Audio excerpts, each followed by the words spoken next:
are going to talk about the Streptococcus pneumoniae, another strain of Streptococcaceae family.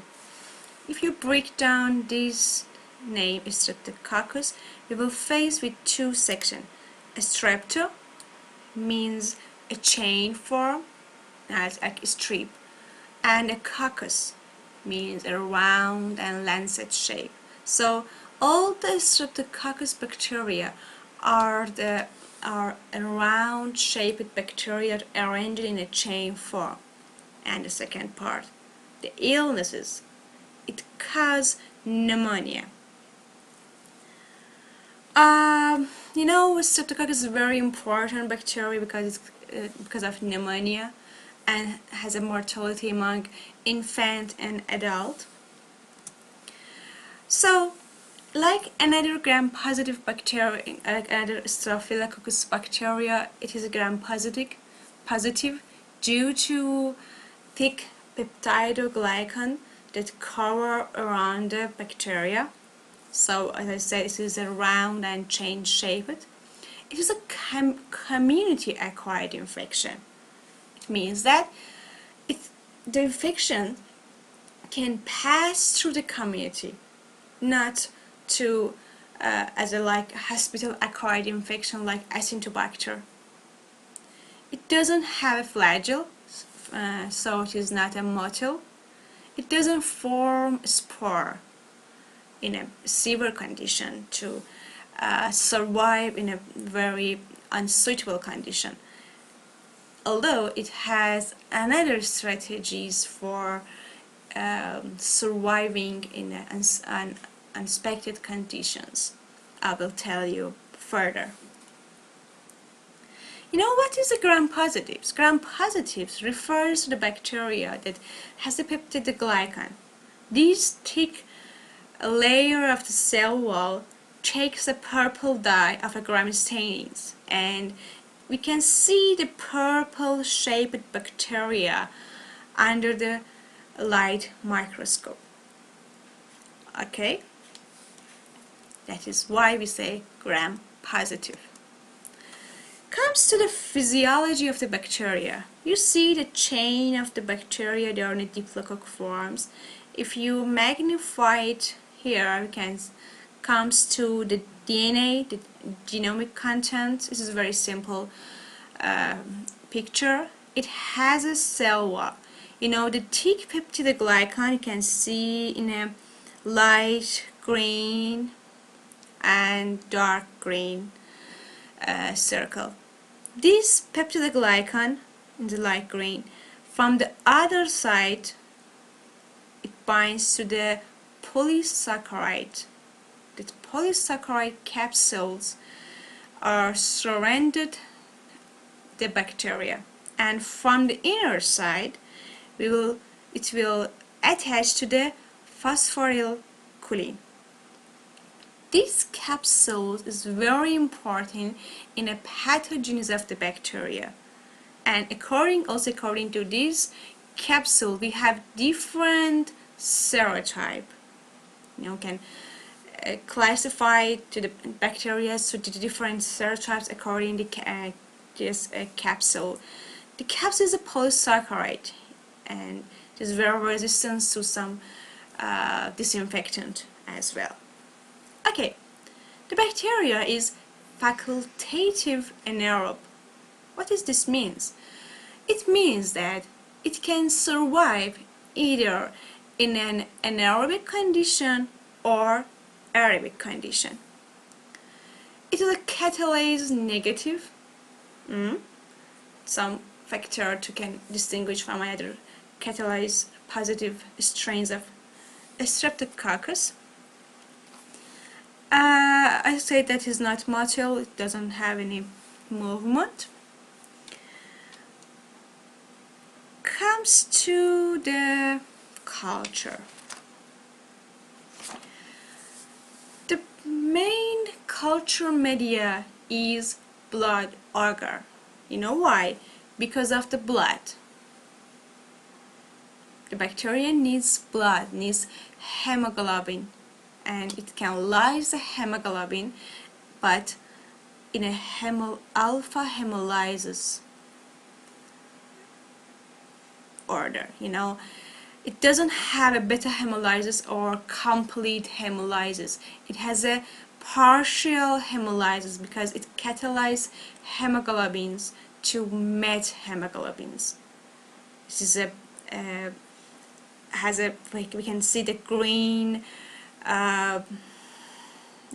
can halo around the bacteria and these cocci. It is a dome-shaped, this is like a lens, or has a curved top, and it's a mucoid. Why? Because of capsules. Because of the polysaccharide capsule, it is a mucoid, and we have seen some glistering features on a blood agars. In this case, it is a alpha hemolysis. It is similar to viridans. So how can we distinguish this bacteria from viridans? We use aptokin test. What is this? It is like a antibiogram methods. We use the aptokin disc here on a blood agar, where we culture two different strains, Strep viridans and Strep pneumoniae. Here we can see that the viridans can survive in presence of aptokins, but here we can see the circle around the aptokins. It is empty from any bacteria, because the aptokins inhibit the growth of bacteria on a blood agar, and we can say that Streptococcus pneumoniae is susceptible to the aptokin test.